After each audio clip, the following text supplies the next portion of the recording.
Seorang perempuan ini LGBT, dia sudah menikah dengan sesama jenis dan dia meninggalkan pernikahannya itu setelah bertemu Tuhan Yesus. Apa yang terjadi? Kesaksiannya seperti apa? Langsung kita dengarkan. And my mom had began traveling to take care of family. She did that for about a year until she got sick, and then it kind of grew to where she couldn't really travel anymore. And then Christmas of 2014 is when she kind of sat us down and let us know that the breast cancer had come back for a third time. It was like a fine line growing up between relationship with my mom and relationship with church. So also throughout high school, I was that kid. I was doing everything that I could possibly do to just be out in these streets and living life. Then you mix a mom who is super, into the word and into the Lord, and all I think she knew to do was to bring me to church. In retrospect, I appreciate it now. We got this. Like it's gonna be all right. Like I believe the Lord to be a healer. I believe that you will be fine. It had been instilled in us from young, okay, if you just pray and you just believe, then the Lord, you will be healed, everything will be great. She passed in 2015, and my faith was in a really weird place. I had to deal with the grief of losing my mom, but I also had to deal with the grief of losing who I thought God was. For the first time since I had been all in with him, I felt this level of disappointment, and I did not know what to do with it. And so it really sent me on a journey of just figuring out what I thought about everything that I had been taught. Honestly, as long as I can remember, is dealing with same-sex attraction stuff. So that's probably the meat of what I struggled with. It didn't, even when I went to YWAM, it didn't necessarily go away or stop or anything.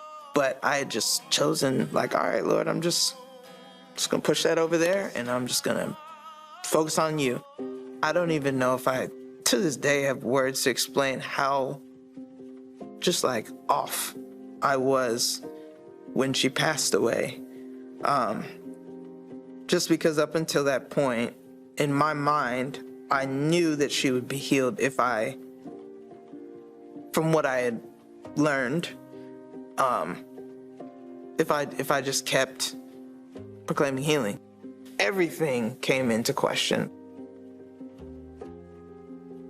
Because of all the stuff with my mom, by the time she passes, this relationship with another friend has begun to kind of spring up, which actually turns into a relationship with another girl I had met at church, and I'm now trying to figure out the puzzle pieces of what I believe. I'm like, okay, Lord, you know what?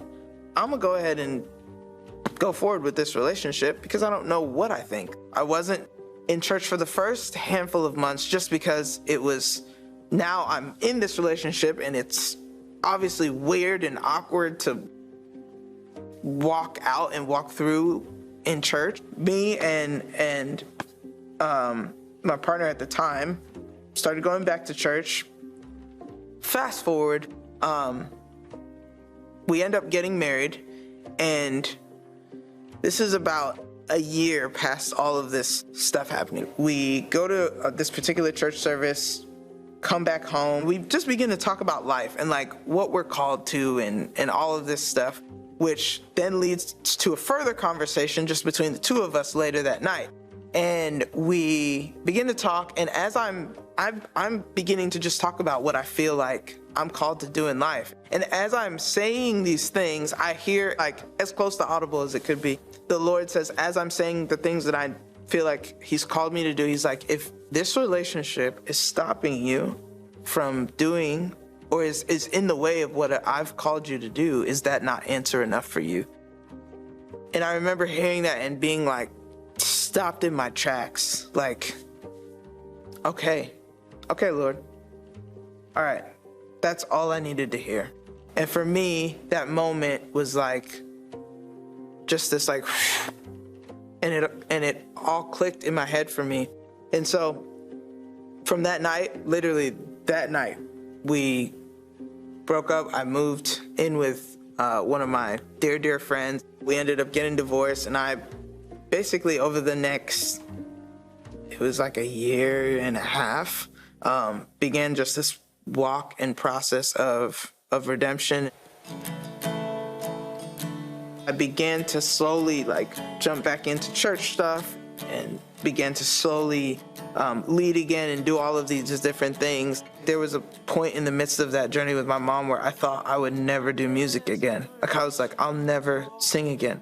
I feel like the Lord reminded me, it doesn't matter what you feel like you've thrown away. I bring everything back around. I bring everything full circle. Not only do I bring it back around, but I bring it back better than it was. Never in my wildest dreams, if somebody years ago was like, hey, you'll be able to not only write songs just for yourself and your own artistry, but you'll be able to write songs with and for some of the largest groups, in Christian music, I would, you couldn't have paid me enough money to believe you.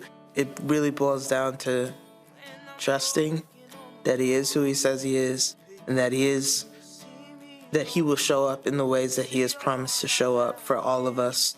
And so what I live by now, and the phrase I often use now, is I will never let my understanding of God dictate my trust in God. That's one thing I learned from my mom's life, is literally to the very end, to the very last breath she used to say he's good. And I plan to do the same to my very last breath. Wow, jangan biarkan pemahamanmu yang sangat amat kecil tentang Tuhan itu mendikte apa yang kita percaya sama dia. Karena kita pemahaman kita ke Tuhan tuh mungkin ya nggak tahu lah ya, ya kalian jawab sendiri lah, kamu seberapa persen sih kenal Tuhan? Kita berapa persen sih kenal Tuhan? Bisa sih kita kenal lewat firman-firmannya, betul, tapi balik lagi jalannya tidak terselami. Tadi dia mendoakan ibunya biar sembuh. Banyak mungkin kita yang mengalami hal-hal ini. Kok kita doa tapi kok nggak dijawab? Kok kita sudah pakai air mata kok tidak dijawab? Ya coba baca deh kisahnya Ayub. Ayub satu kitab itu bahas kurang lebih hal-hal seperti ini, tapi lebih ekstrim jauh. Karena Ayub udah punya semuanya, dengan sengaja, dengan seizin Tuhan, semuanya diambil. Mau keluarga, mau harta, bahkan kesehatan, semua, pokoknya semua diambil. Datang teman-temannya nuduh-nuduh, lu dosa apa. Tapi di situ Tuhan sudah kasih kita contoh. Bahkan Tuhan bilang ke Ayub, layakkah kau marah? Kamu berhak gak melakukan itu, nuntut itu semua? Di mana kamu waktu aku ciptakan laut, bumi, langit? Di mana kamu? Kita nggak ngerti rencana Tuhan, yes. Tapi apakah kita boleh percaya sama Dia? Yes. Meskipun kita nggak ngerti, kita tetap percaya. Itu baru iman. Kalau semua kamu ngerti, baru kamu mau percaya. Di mana imanmu, anak muda? Ya bukan cuma anak muda ya, aku berbicara ya buat om, tante, kakak-kakak semua. Ayo bangun hubungan lebih dalam lagi sama Tuhan. Kita baru aja diberkati sama kesaksian dari kakak ini, gimana Tuhan pulihkan hidupnya, tapi nggak instan gitu ya, melewat lembah kekelaman, kekecewaan yang dalam. Tapi bagaimana Tuhan terus panggil. Sama seperti hidup kita juga, Tuhan tuh selalu nungguin kita. Selama kita masih punya nafas, Dia masih ada di sana nungguin kita. Dia ulurkan tangannya, dan apakah tinggal kita mau raih tangannya apa enggak. Itu keputusan kita. Sama seperti dia punya keputusan mau cerai apa enggak dengan pasangan LGBT-nya. Dan dia mutusin buat iya. Apakah itu mudah? Pasti enggak. Dia namanya udah pasangan, pasti udah ada rasa sayangnya, udah rasa ininya. Tapi dia rela untuk korbanin itu. Dia tahu ini salah, dia tahu ini nggak berkenan di hadapan Tuhan, dia tahu ini menghalangi panggilannya. Dia singkirkan itu. Dia mulai yang baru. Dari nol nggak apa-apa, asal sama Tuhan. Itu kan yang harusnya kita juga lakukan. Itu aja untuk video hari ini. Semoga memberkati, kesaksian yang memberkati. God bless you.